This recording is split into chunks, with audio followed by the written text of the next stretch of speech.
AI is not going to replace you. You're going to be replaced by somebody who knows how to use AI.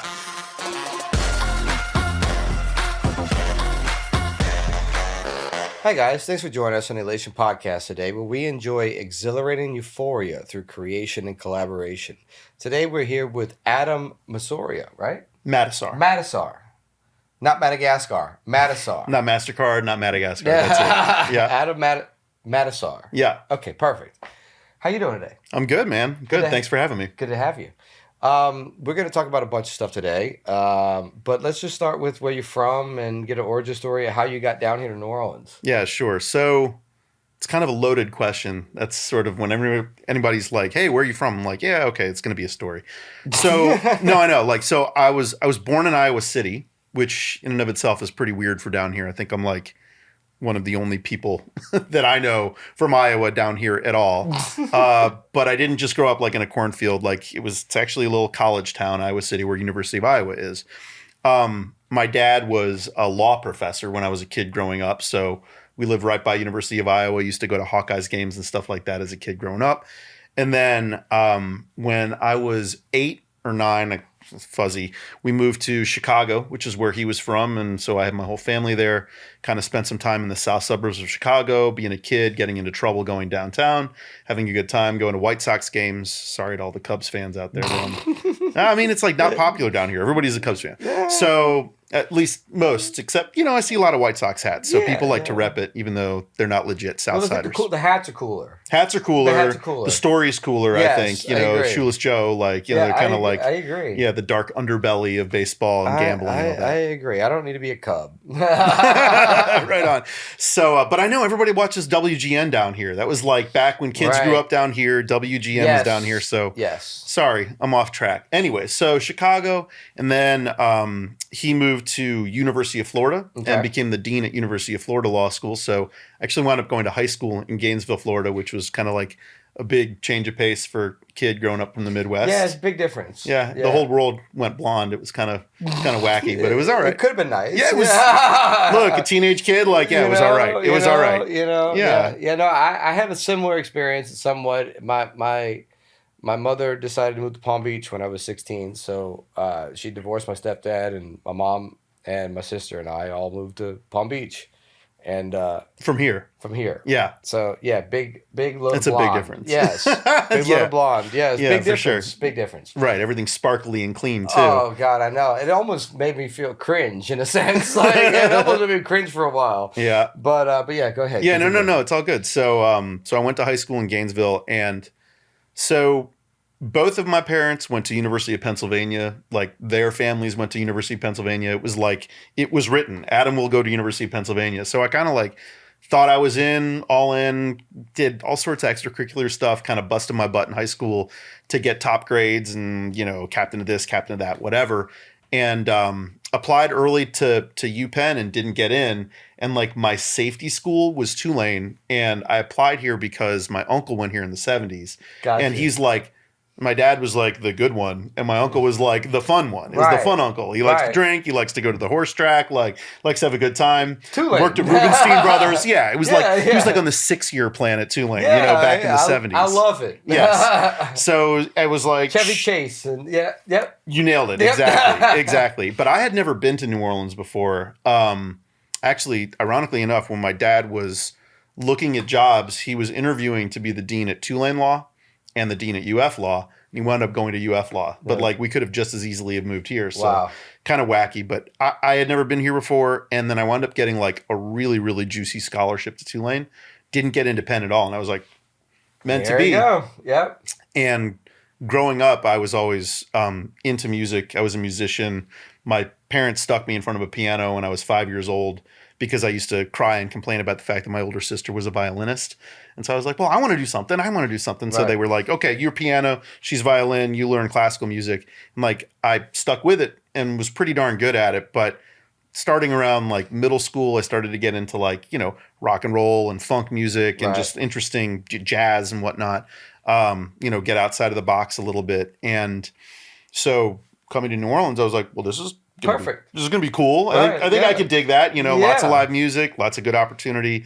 I knew about the meters. I love the meters. I was like, okay, this is going to be funky. Keyboard player, kind of knew Art Neville. You were like, okay, that's going to be amazing. Professor Longhair, Dr. John, the works. So it's like a good piano culture. James Booker, good piano culture here that I'd kind of like grown up listening to. So I was happy to come here. And so I came to Tulane back in 2000. Yeah, that's right. So I came in 2000. Always for law. What's that? Always for law. No.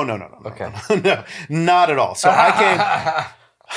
Law was honestly like the last thing on my mind. My dad was a lawyer for like 2 or 3 years before I was born, and he hated it. He was like ruining his life. My mom had my older sister, and then she got pregnant with me, and he was like, "I'm done." Quit law, went into being a professor of law, which was like 9 to 5, home at night with the kids and all that kind of stuff. And so, I was hearing like grumble when he was, "Oh, don't be a lawyer. It's a terrible job. It's really hard, blah, blah, blah," all this kind of stuff. But I want to teach it. Yeah, well, I need to kind of call him out on that. I think next time I see him, I'm going to say, "Hey, you trained a lot of lives to go the path you told me not to go." Yeah. I mean, I'm just saying. Hey, do as I say, not as I do, I suppose. Yeah, my dad had that one too, for sure. Yep. So I came here and I was actually convinced I want to be a doctor.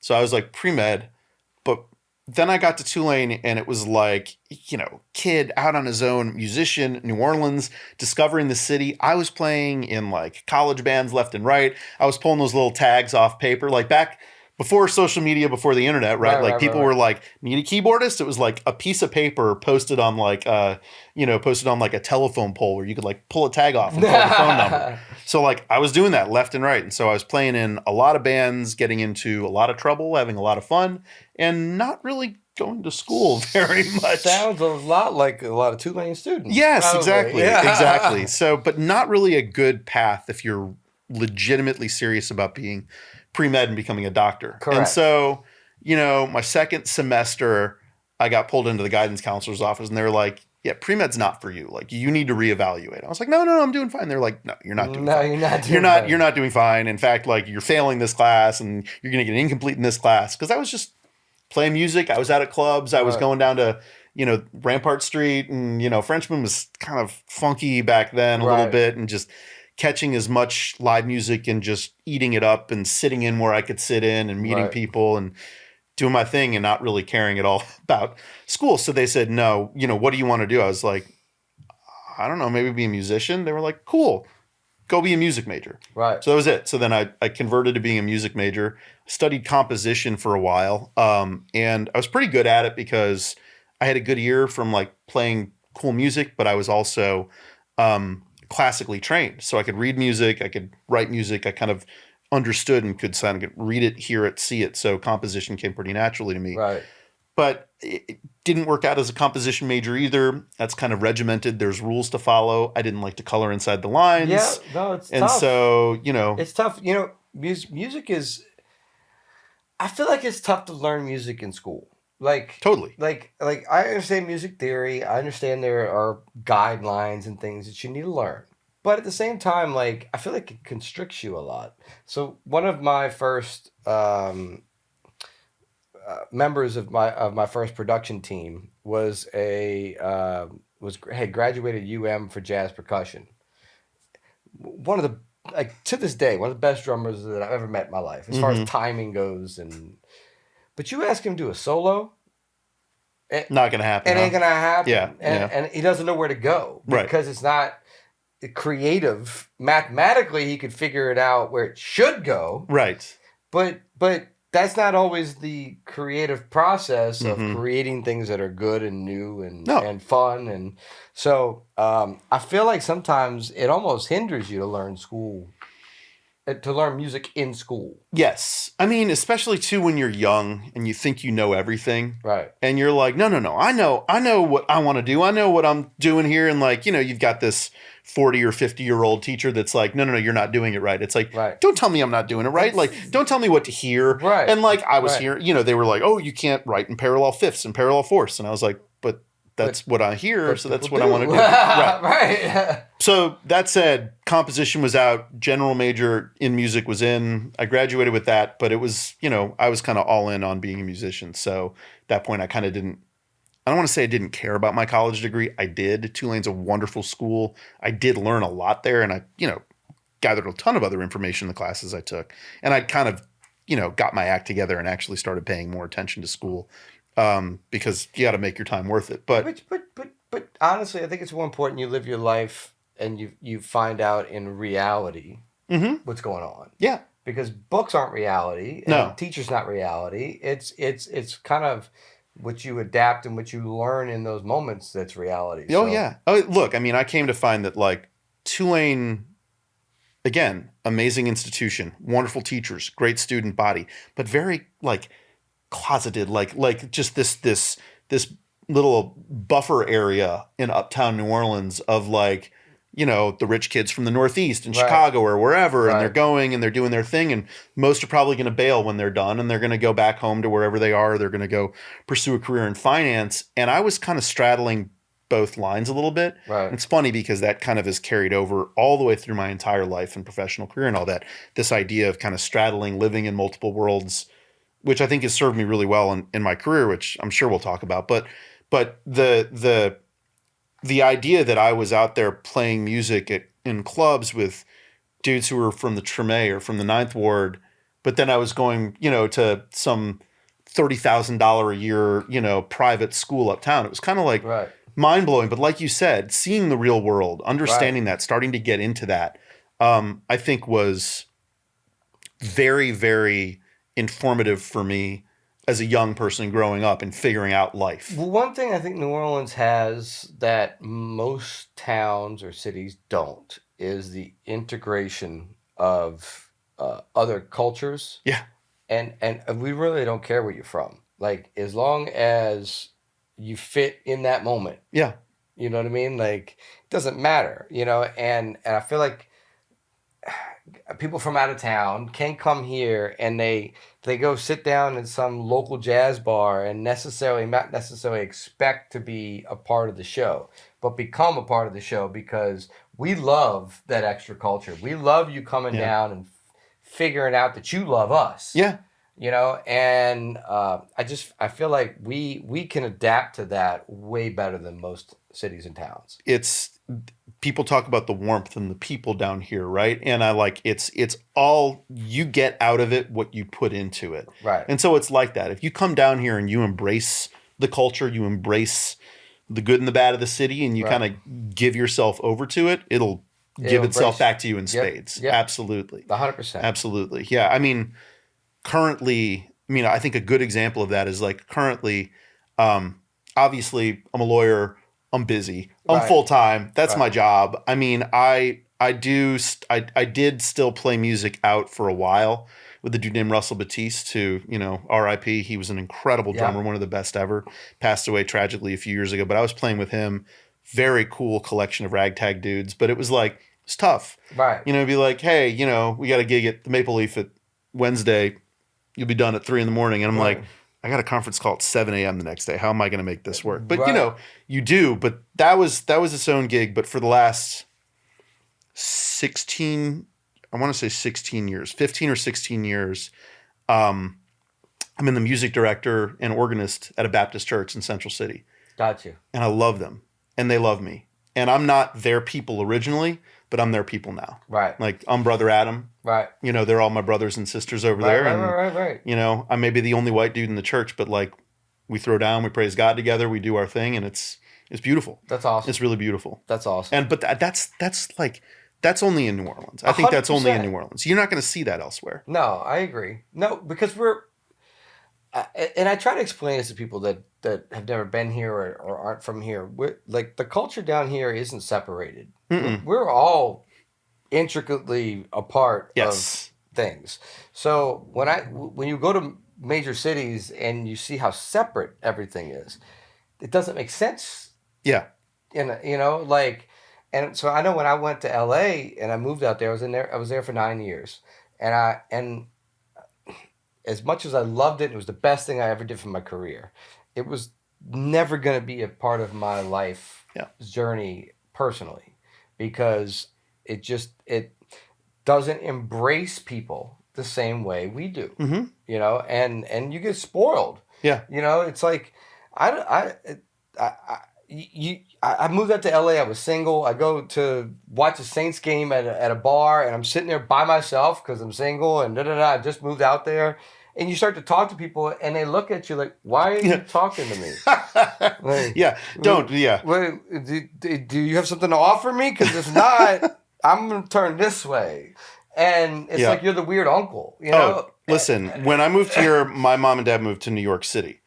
And like they lived in Manhattan. And you talk about a stark difference in the way that people are in their interactions. Yep. I'd go home and I'd say hi to people and you're smiling at people and they look at you like you're an alien. Yeah. I'm like, don't talk to me. Don't talk to me. Don't smile at me. No. They actually are nice in their own way in New York. You got to get used to it. It's a whole different New York's vibe. got its own. It's got its own vibe. It's got its own vibe. Yeah. To it, you know. Yeah. But LA is very different. LA's.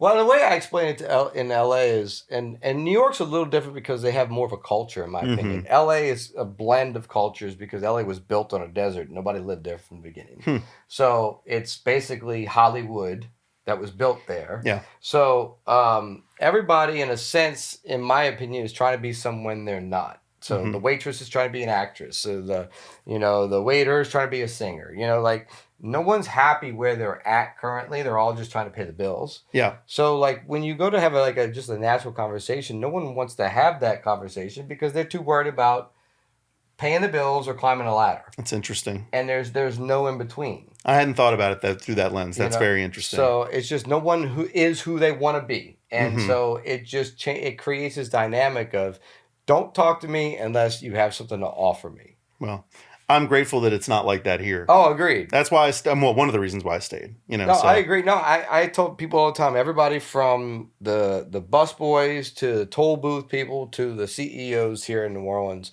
will talk to you basically the same way. Yeah. Absolutely. And, if you're from here, you'll talk to them the same way that you would anybody else. Correct. And if you're not, you're identified very quickly as an interloper and you say, okay, yeah, spotted, targeted. That's a Yankee. Okay. Yeah. That's a Yankee. I know a Yankee when I see That's one. Exactly right. That's exactly right. You can even just see by the way they're walking. It's like, you're in too much of a ruch. Slow down. You Yankees fan, go up back up. Anyway. But yeah, no, but I definitely, that's why you have, I moved away several times. I had to come home. Yeah. It's just New Orleans is home. Totally agree. And coming from somewhere else, I feel like it grabs you. Like even if you were to leave, you would appreciate this place as a part of your home. I've been here for 25 years. Yeah. I don't think I ever lived longer than 8 years in anywhere else growing up. So this is it. It's home. Married a girl from Homa.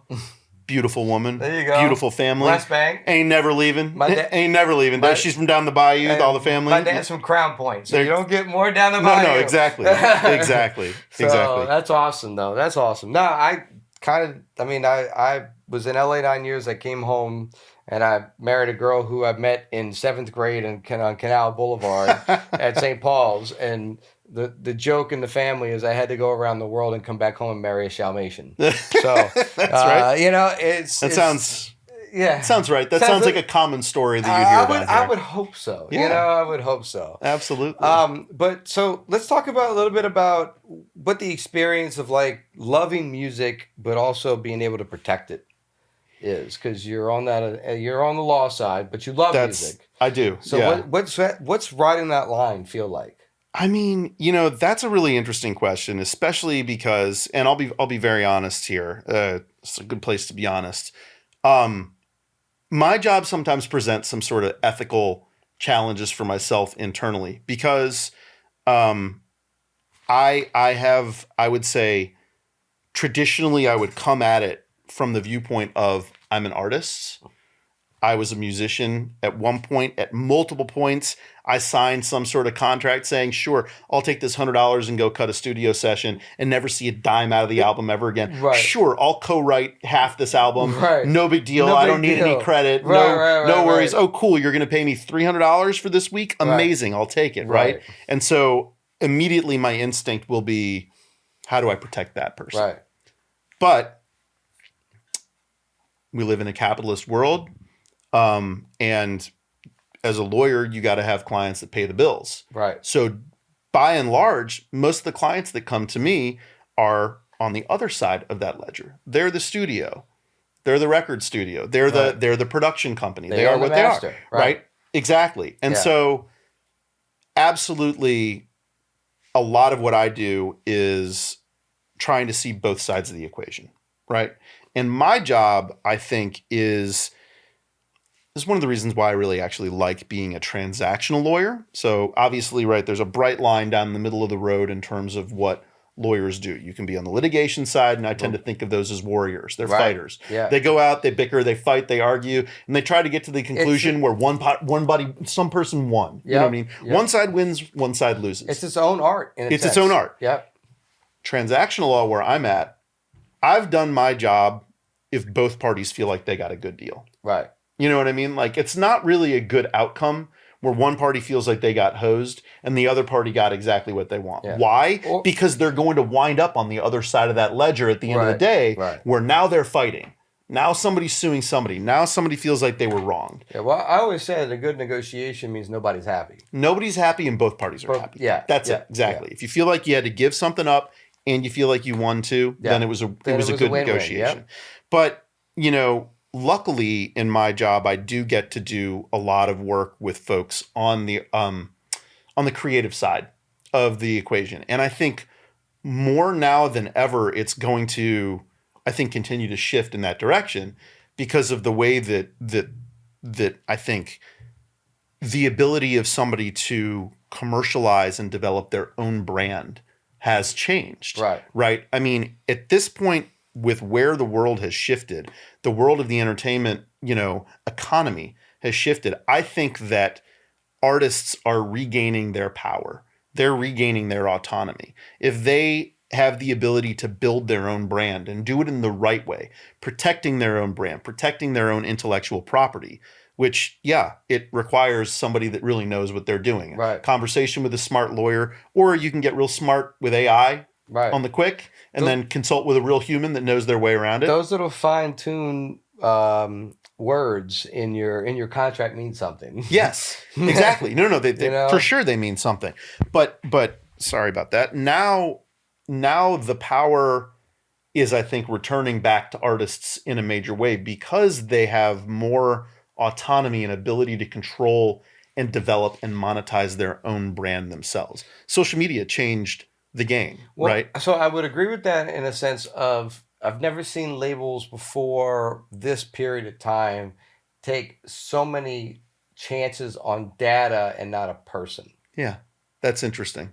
So if you think about it, like they're reaching as well in this industry because you're right. The independent artist has gained the control of building the brand. Mm-hmm. But I've seen a lot of labels throw a lot of money at things that they think are a brand that are a one-off. Yeah. And they reach because they don't know how to create that artist development anymore that creates that brand. Because it's an old school model. Yeah. Everything that they're used to doing is an old school model. Yeah. That's right. So they're almost reverse engineering it or trying to, but I feel like they're misfiring more than they ever have. It's interesting the way that you describe that. So I'm the co-chair of my firm's sports and entertainment practice. So I do a lot of that, and I do see a lot of this. But I'm also, that's only, I would say, a piece of the pie for what I do. Most of, I think, what I'm doing these days is private equity, venture capital, mergers and acquisitions, real estate development work, hotels all over town, raising money, that kind of stuff. It's interesting. But venture capital, when you think about what's happened in venture capital in the tech world, right? It's kind of like a very, very, it's a variation of what you just described, right? They're going to take a chance based on the data, based on the idea, based on what they're seeing. And they're going to say, hey, look, we're going to plant 20 seeds and 19 of those seeds aren't going to do anything. But if one of those seeds grows into a big, healthy plant, I'm going to make all my money back and then some. Yeah. And so it's the same idea. It's a mutual fund aspect. Yeah. So like my grandfather was real estate developer, hotels, downtown New Orleans. The Daryl Berger was Daryl Berger's first business partner in the 70s. Wow, cool. They did the Delta Towers canal. That was their first project. Whoa. And they were together 50 years as partners. It's a lot of that same. It's the same mentality. I just think that like the businesses that are out there now on the non-creative side, on the commercialization side, I think they have no choice but to take a couple more flyers now because of the way that they see that people are developing their own brands. Like you Right. said, maybe this could be the next sort of series, if you will, or this is going to be the most popular new series, and we're going to have 4 different seasons or whatever. If you're talking about sort of motion picture content or digital visual content, or you say, okay, this could be just like a killer single, or maybe this person's going to then come out with a series of incredible songs. Obviously, albums have just kind of gone the way of the dodo bird at this point. It's just like if you got one good song, that's what people need. That's what people need. Yeah, nobody's got the attention span for a whole album nowadays. But the mutual fund thought process is I don't need to make 25-30% of my money, which is what my grandfather and Daryl needed to make to make it worthwhile buying a building. Yeah. Now a mutual fund can make 5 to 7% and be happy. So you spread out that risk on a bunch of things, and you end up making that money. But where it scares me is the publishing. Mm-hmm. You've got BlackRock, you've got major venture capital companies participating in buying publishing from major artists. Yeah. And let's just take Katy Perry from example. Mm-hmm. Okay. I think they spent, it was like something like $400 million for her early catalog. What even her whole catalog. It was her early catalog, which is most of her big hits. But okay, let's do the math. Maybe 4 of the songs out of the whole catalog were generational hits, okay? Right. That'll always be synced, okay? Mm-hmm. So you take maybe 4 out of 50 songs that you bought for $400 million that can be recycled forever. Right. Okay? Now you're in a system where you can't recycle it over and over and over and over and over again because people get tired of it. Sure. So you got to wait for the right commercial, the right movie, the right moment to replace it. How the hell do they think they're going to make $400 million back by doing that? And where it scares me is on the artist side now. Because now, in my opinion, just like real estate, if you have a bunch of people in an area overpay for the buildings in an area and the condos don't get leased or the houses don't get rented and then everything drops as it is, eventually the whole nut as it is, the whole condo business as it is a detrimental business. Right. So it only takes one of these big giants to lose their ass. Well, look, it's a valid question, right? A very valid question. Like, are we living through a sort of bubble? Right. At the moment, right? Is there a bubble that's going to pop in terms of... anybody knows where the bubble's going. No. That's fair. That's fair. But if you think about that analysis that you just threw out there, right? Like, how are they going to get their money back? How are the BlackRocks of the world going to get their money back if they're throwing that much money at content that is questionable that in terms of understand? They don't even understand. They don't even understand. Well, you see, look, I mean, I'll be honest. You're seeing, I think, a similar thing going on in the sports world now too.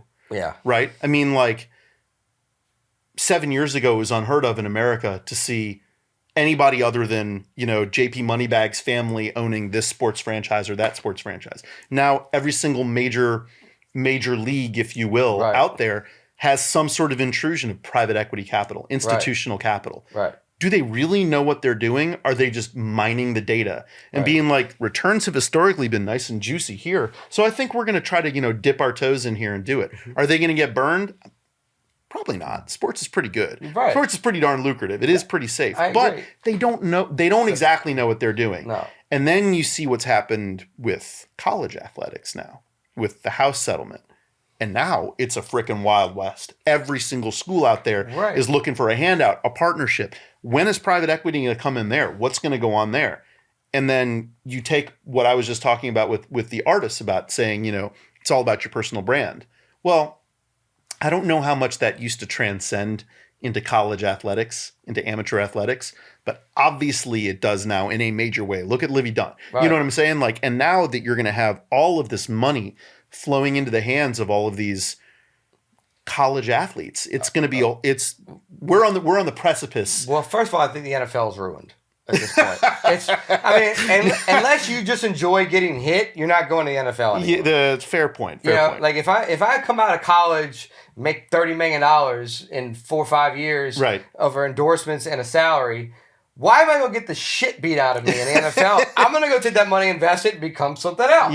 Yes. If I'm smart. Well, but if I just like to get the shit beat out of me, I'm going to go to the NFL, which might be fun to watch for a while. Sure. But at the same time, I just feel like it's going to ruin professional sports because college is now professional. Yeah. Well, look, you're absolutely right. You touched on something very interesting just now, though, which I've actually seen a good bit of, which is that I get a decent amount of intake from professional athletes in terms of, looking for legal representation to help them, not necessarily with like their contracts with their sports teams or whatever. You've got, collective bargaining agreements out the wazoo. They've got their agents. They're taking care of that. But they want to now follow the Golden State Warriors model, the Andre Iguodala's of the world. They're like, okay, cool. I just got $10 million. I don't want to go blow it on a huge giant house and a Ferrari anymore. I want to go invest in the next, I don't know, Tesla, right? Whatever, right? I want to go and dump my money in. I want to start placing it strategically in venture capital. It's not like wealth managers anymore that are like, okay, cool, you're going to ride out the S&P 500 and we're going to make you. No. Like, it's not that. They want to go play in the venture capital box. Right. So and the lawyers are the only ones that hold the keys. Because y'all are writing all the contracts. Yeah. So it's the same way in LA. Like, if you're not linked with a couple of lawyers, you're not doing any business. No, that's true. So y'all have the keys. So that's why you're getting to do it. No, that's exactly right. But I mean, you are the mergers in between the big people, like your brokers in a sense. We are. No, that's very true. That's very true. I was talking with a client the other day that called me, and he was like, was looking to produce a film, and we were talking about the industry down here and what's that like, what's the tax credit program like down here, how does it compare to Georgia, this, that, and the other.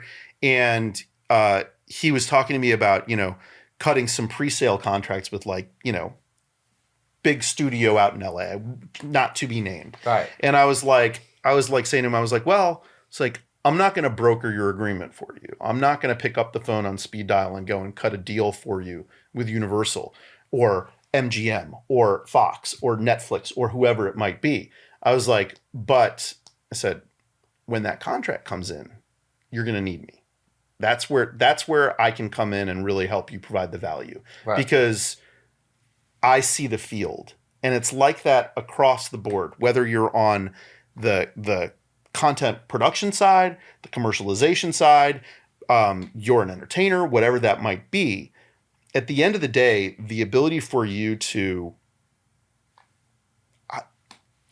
commercialize, monetize your own brand, your own content, what you were doing, or to commercialize somebody else's brand or their own content, it all ultimately comes down to a contract. Right. And one thing that I feel very lucky in I guess my background that has helped me kind of be a little bit uniquely situated is, as a musician who has, pivoted kind of all over the place with the different kind of music that I've played, musicians that I've played with, a couple different things came out of that. Number one, like, I've learned to communicate with people effectively, kind of depending on, or regardless of where your background is or where you're from, what kind of music you play or whatever, there's a language, and you have to have the ability to kind of be malleable. Number two is being able to be a good improviser and kind of think on your feet. When I first started as a lawyer, I had this kind of interaction with one of the more senior lawyers, and he asked me to put something together for him, some contract. This is not entertainment related at all. This is, I think it was oil and gas industry related. Right. But he asked me to put something together, and I was like hunting and trying to find like the right precedent starting point so that I could just sort of kind of plug and play, which is kind of what they tell you to do in the contract. Right. Couldn't find it. I was like, all right, cool. I'm just going to kind of make it up. Right. I'll figure it out. And so I did. And he was like, where did this come from? And I was like, well, I kind of made it up. I was like, but I started with this, this, and this, but I really had to fill in the gaps. So I just kind of made it up. He was like, you're not allowed to think creatively. And I was like, really? I was like, how am I supposed to do my job? He was like, no. He's like, you find the form. It's my job to think creatively and figure it out. You just plug it in. And I was like, yeah, but it doesn't exist. And he was like, let me take a look. And he took a look. He was like, yeah, this works. And I was like, right, it doesn't matter. You just have to make it work. But it's two sides of the brain most people can't separate from. That's fair. Because I ride this wave all the time because I got into music wanting to be a producer, fall in love with producing music and wanting to learn all about that. Mm-hmm. But then you got to learn where you make money. Yeah. And when I moved to LA, there's 1,000 or 10,000 producers that have been around a lot longer than I've been around producing. Right. Like that, you know, like, and you start to get a little humbled in the sense of like, okay, well, I haven't put in my 10 years, my 15 years yet of production and sitting and grinding. Yeah. Where am I going to make money now? Yeah. You know, and so for me, that turned into live sound, which turned into studio ownership, which then brought me back to production. But you have to, sometimes you have to take a step back from that creative brain and realize, all right, I want to be in a creative world, but I got to make money in it. And then when I get enough money to stay here, I'll get back to being creative. Yeah. You know, a lot of people can't ride that double wave. No, but you have to. Yeah. You have to. You kind of have to learn. You got to take your licks. You kind of have to learn. What's like the way to look at it? Like I think I said earlier, like coloring inside the lines, right? It's like I've never really been very good at coloring inside the lines, but I had to learn. Right. I had to learn how to color inside the lines. I had to learn what the lines are, so that I can then redraw my own lines, and I can color how I want to. Then you can learn. To me, it always made sense. If you learn how to color inside the lines, you learn why you want to color outside. I like that. Yeah, that's very true. That's very true. But sort of kind of bring it back to what I was saying before, being able to advise somebody on how to cut that contract or how to negotiate that contract, that's where you have to be able to kind of be flexible. Right. You have to be willing. If what I'm doing most of the time, day in, day out, is looking at venture capital contracts or private equity or doing M&A deals or something like that, right? It's just all about seeing the field and understanding how to manipulate and play with different variables. 100%. And so if you hand me a contract, to go buy a company for $100 million, or you hand me a contract that says, help me negotiate this pre-sale deal with, Netflix. At the end of the day, you're just looking at a wide set of variables, and you just have to be able to kind of look at it and say, okay, here are the lines that they want us to color into. Here's all the different colors we can plug into.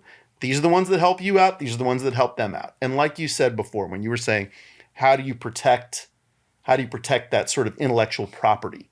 Right. Well, it's figuring out how to kind of blend all those colors together and come out of it at the other end where you say, hey, look, I won some, I lost some, they won some, they lost some. We've got a balanced agreement. Let's go out and make some money together. Agreed. And negotiations are never. I truly feel that if you both walk away feeling like you give up something, it was the right negotiation. For sure. Well, my grandfather always told me something in contracts. He goes, you know what? It doesn't matter who owns what. It's how the money's split up. That is so true. And it always brings me back to when I read contracts, I don't get personally hurt by the wording. It's just the numbers. That's right. And so I feel like a lot of creatives have to get out of that emotional part, because I've been in the room in the record label with a new production team where we got offered our first contract from BMG, and Mike Karen was handing me the paperwork, and it's this whole big thing going on, and I'm maybe 3 paragraphs in, and I go, nope. Nope. Nope. Flip the page. Nope. And then before I even finish writing the contract, I go, no, but there's so much that's got to change. I'm not even finishing reading. And then I hand it over. Oh, that's not supposed to be there. Oh, no, that was for somebody else. Oh, and you realize it's a game. It's a game. It's a chess match. They just try to play, and you didn't play pawn. No, that's and your deal changes when you do that. Yep. And then I learned if you do that too much, you don't get a deal. That's exactly right. That's exactly right. My job is to be a deal maker and not a deal breaker. Right. That's my job. And now I can identify the issues, but I also have to, it's interesting. I also have to counsel my clients and help them get that deal done. Right. Right. And I was having a conversation with, we're kind of all in on AI right now, right? And you want to talk about kind of like where are things going? This like is a perfect segment into the next conversation. Right. So keep going. It's just AI is changing everything. Yeah. Everything. Yeah. It doesn't matter what you do, what industry you're in, it's there. Yeah. Entertainment industry in particular, I think to me is terrifying. Scary. It's terrifying, but it's also awesome. It's also awesome. I It agree. has its potential. I agree. Like, it's also weird. Like the other day, I was just Googling and I was looking something up, and like there was this AI like sound generator for like Louis Armstrong singing like new songs. Like I think it was like Apple Bottom Jeans he was singing, but like, yeah, thank you. Yeah, no, exactly. I kind of did a little. People, please stop. Okay, like it's your fault. I'm sorry. We don't need these things. Okay, it's some tech guy sitting in his room eating an apple, thinking we need this. We don't need that. We don't need that. We don't need. Louis dead. Let him sing what he's saying. Let the man go. Let the man go. Let him rest easy. Jesus Christ. But you know, it's things like that are out there that. Well, because Louis can't protect his voice. No, he can't. He doesn't have an advocate. Well, when you talk about building your own brand and protecting your own brand, that's the next frontier, right, for sure, right? But it's also, God, limitless. The opportunities are immense. If you think about somebody and you've built your own brand and now you have a name or an image or your likeness, NIL, right? That's the whole thing, right? There is a projection of you, be it your voice, be it the way that you look, maybe a combination of the two. And you're well known enough now that they want you and you can now sell your own brand. Be very careful about how you're going to protect that in the new world of AI, but also how you can commercialize that in a way that is scalable beyond belief, 100%. right? I can now go and record a commercial for, remember like back in the 80s, like Dan Marino isotoner gloves. Mm-hmm. It's like these days, Dan Marino doesn't even have to go to a sound studio and go to an isotoner glove. No. He can just say, sure, you can take this collection of audio and this collection of video, and if you're to plot me in whatever, I just need to go ahead and bless it, right? But that's a slippery slope, and that's dangerous. And if you're not protecting that effectively, then you're opening yourself up very, very widely. And it's not even protecting it in a contract side, it's protecting it in a who's using it. Who's using it? How are they using it? ASCAP's not reaching for it. No. BMI's not reaching for it. That's right. So someone like you has to be paying attention to reach for it. Say, hey, no. You got to pay me for that. Yeah, that's exactly right. So it's almost third-party protection right now from some of that stuff. There needs to be some kind of watchdog that's policing all of this. Right, because that's what ASCAP does on the publishing side for you. Sure. It collects for you, takes its percentage, and then pays you. Yeah, but I mean, the deep fake world out there is crazy. God, don't even start. I'm sorry, I didn't mean to go there. It's just past the music stuff. So I've recently deleted all of my socials on my phone. Everything. I was just talking about that with your production team earlier. No socials. And the reason why is I hate social media. Mm-mm. What I hate about it is interacting with AI bots. Yep. And it's because I've maybe clicked on one video that was a shark eating somebody that was not real. And I figured out it wasn't real in 5 seconds, but I clicked on it. Now my entire feed is filled with AI videos that aren't real, and I'm a fisherman. I wanted to be a marine biologist when I was a kid. Like I'm very into that shit. I see some of this stuff in the deep water, I'm like that ain't real, and quickly. But the fact of the matter is, like I don't want to interact with AI bots. No.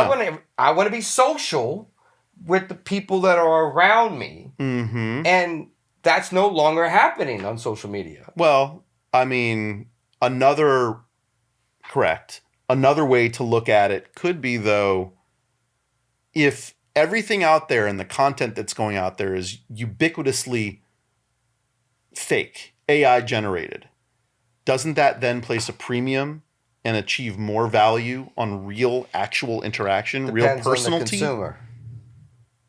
That's interesting. Depends on the consumer. I guess so. The discerning consumer, you're saying, would say yes. Yes. The person that just wants the content, feed me the content, I'm addicted to the content, they're less. I would say age range for us, yes. Mm-hmm. For my kids, they're not going to give a shit. They don't care. No. Because the story itself of the artist is gone. Like, there's no more, and then we were talking about this, the first guest we did presses vinyl still, okay? and has a vinyl pressing company. Mm-hmm. And we were talking about bringing music back and how to create something physical to your art is how you make money, and Mm-hmm. focusing on 600 people in your local area is better than focusing on 6 billion people in the world. But it just shit. I forgot where I was going with it. You're good. It honestly creates this divide. I feel that makes music almost not worth paying for. Once we get to this crazy AI so like, let me explain something to you that I'm doing with AI right now. Sure. Yeah. That I actually haven't talked about before on film. I dove into it recently on the music production side to see how I was being replaced. Literally the only reason why I dove into it. Okay. Mm-hmm. Then I started thinking, I'm like, all right, well, I understand what's going on. I understand how the plugins and the programs are being used and what information and algorithms that it's doing in a sense. How can I use this was the next question. Yep. Right? So my thought was, why can't I reverse engineer all of this? I don't need to go sign an artist now. I could create an artist and a brand without having an artist. Yeah. And I can do market testing with random AI songs. And when one blows, I can do an audition for who sounds the most like my AI artist and reverse engineer. That's really interesting. It's no different than, let's say, Criss Cross. No. Yeah, sure. Jermaine Dupri met them in a mall and they were buying shoes and decided that he liked their vibe. So he signed them as an artist, came up with the name Criss Cross, told them to dress backwards, produced all their music, and wrote every song. And they performed it. How is that any different? It's not. I don't think it is. I think it's the same exact approach that you're taking. You know,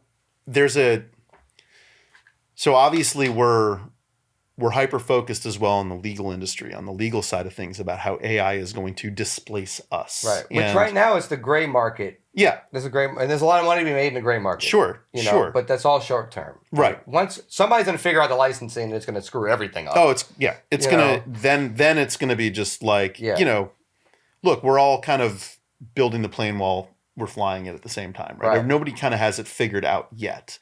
But there's no doubt that, AI is coming for you. AI is coming for your job, right? And so we've got like a dedicated kind of task force inside of our firm of lawyers that are like, thought leaders in it. There's a guy, Andy Lee, who's at our firm, who's just like smartest dude I know. And he's like running circles around all this. And he's got a whole team. And, now we're exploring not the internal facing side, but also the external facing side. What are the legalities of AI and all that kind of stuff? And he's got this quote that I just absolutely love. He said, AI is not going to replace you.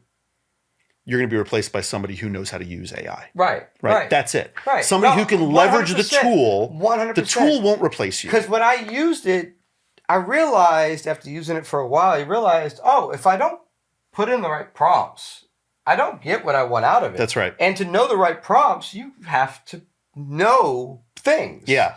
And then on top of that,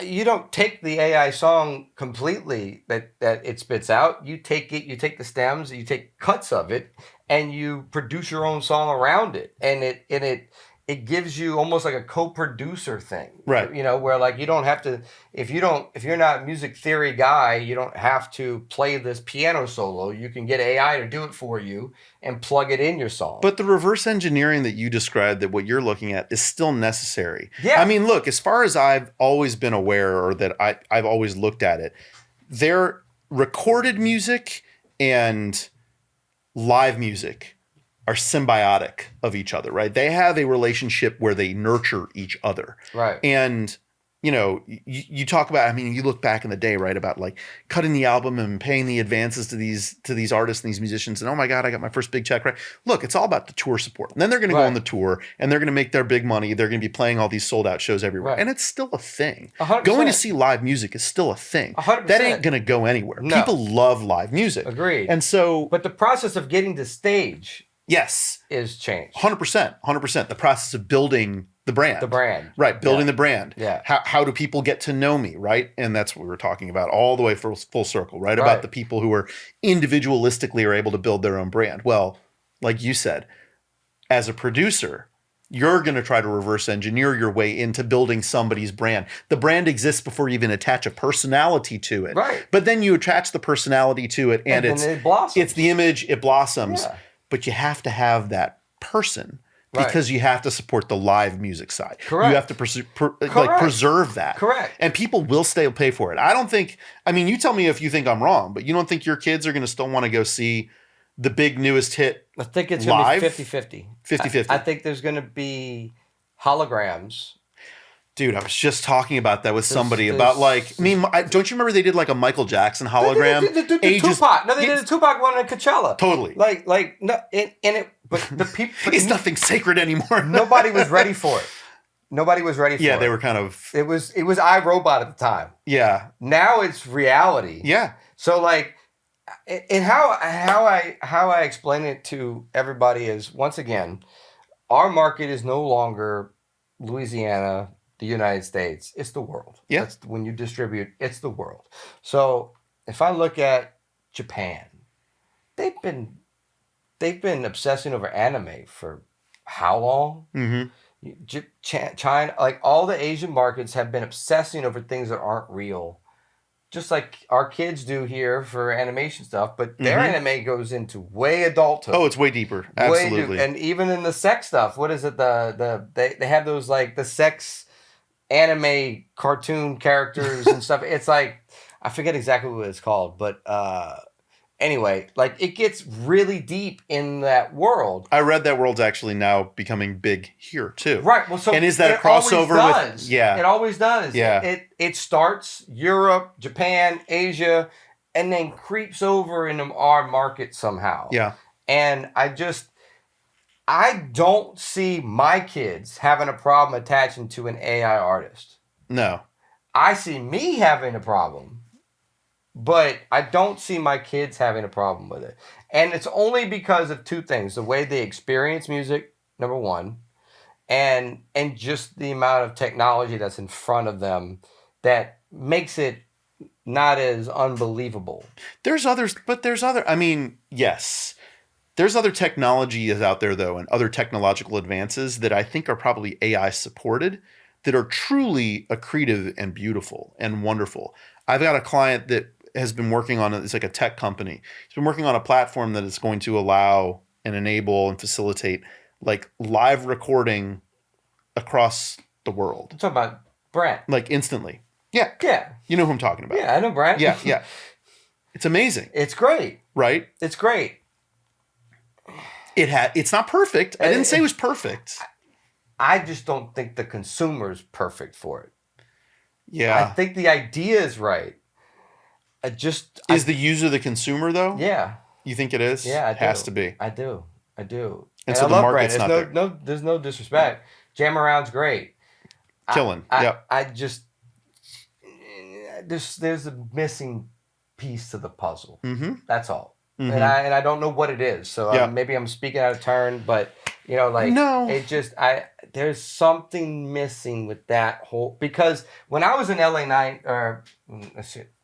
9 years, 7, so how am I doing it? 16 years ago, there were guys trying to do that stuff then. Yeah.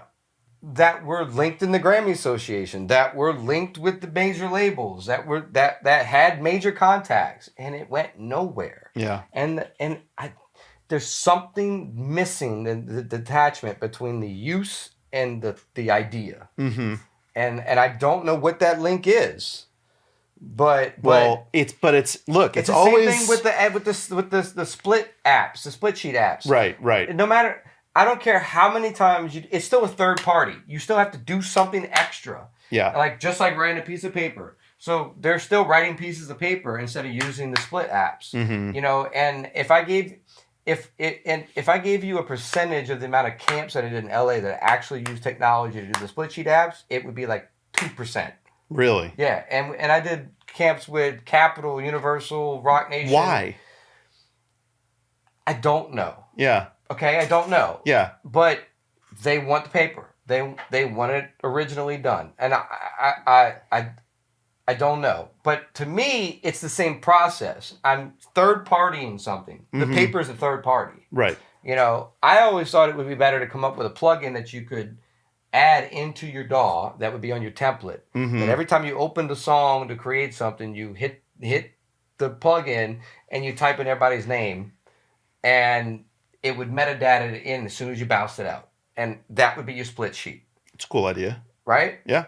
So I have that. I've been having that idea for a minute, but you're like, cut that. We don't want anybody in the public I got to know a name about that. for it and everything. No, I got budgets and that, but you know, the Yeah. point of the matter is like there has to be something that streamlines that process for everybody to start using it. Because I mean, the first camp I did here was with Jazzy Faye and Rodney Jerkins. Mm-hmm. Neither one of them signed a single split sheet Mm-hmm. before they left. Not one of them. And all they did songs for the Color Purple movie, like they did, like, and everything was just done on afterwards. Yeah. And a lot of it has to do with a lot of guys that were here they would do business with constantly. Well, I was going to say there has to be an element of trust if you're going to do but that. At the same time, there was still 3, 4, 5, 6 songwriters that nobody knew, like on that aspect, that were local songwriters that were a part of that stuff. Mm-hmm. You know, and some of them got cut out. You know, so I think a lot of that shit is also done on purpose. But when you're working with some of the biggers, but there's still that third party like situation. Like it should be on the producer or the engineer to implement that into the session. Well, now that everything's software based, right? If you just make it an automated step within the software, right? That seems like it would accomplish. Pro Tools could do it easily. Easily. All of those. I mean, GarageBand, Pro Tools. You just drop it in and make it like the second that you open up a track. Yeah. The second you open up a new track, it has to be done. As an attorney, all you had to do is show up to the judge with the session. That's right. Right, and that's your split sheet. Yep. At that point. Yeah. So I feel like unless you had to do what I did when I was a struggling musician, which was sign away all your rights in exchange for the $100 session fee. $100. Yep. No lunch. That's right. That's right. Yeah. Well, listen, the best we can do is wish for the best, but plan for the worst and teach everybody else. That's right. That's right. And I have to do my job, you know, and I have to be out there. Trying to make sure that the contracts and the rights are protected and that things are fair and balanced. You win some, you lose some. Awesome. Yeah. Awesome. Great. Well, listen, guys, I really appreciate you guys listening today, and I want you to focus on your business aspect and reach out to guys like this here in the city who are truly trying to help artists and build careers and do things that you can't do on your own. So please tell everybody where they can find you. And yep, for sure. Adam Matasar, Jones Walker Law Firm.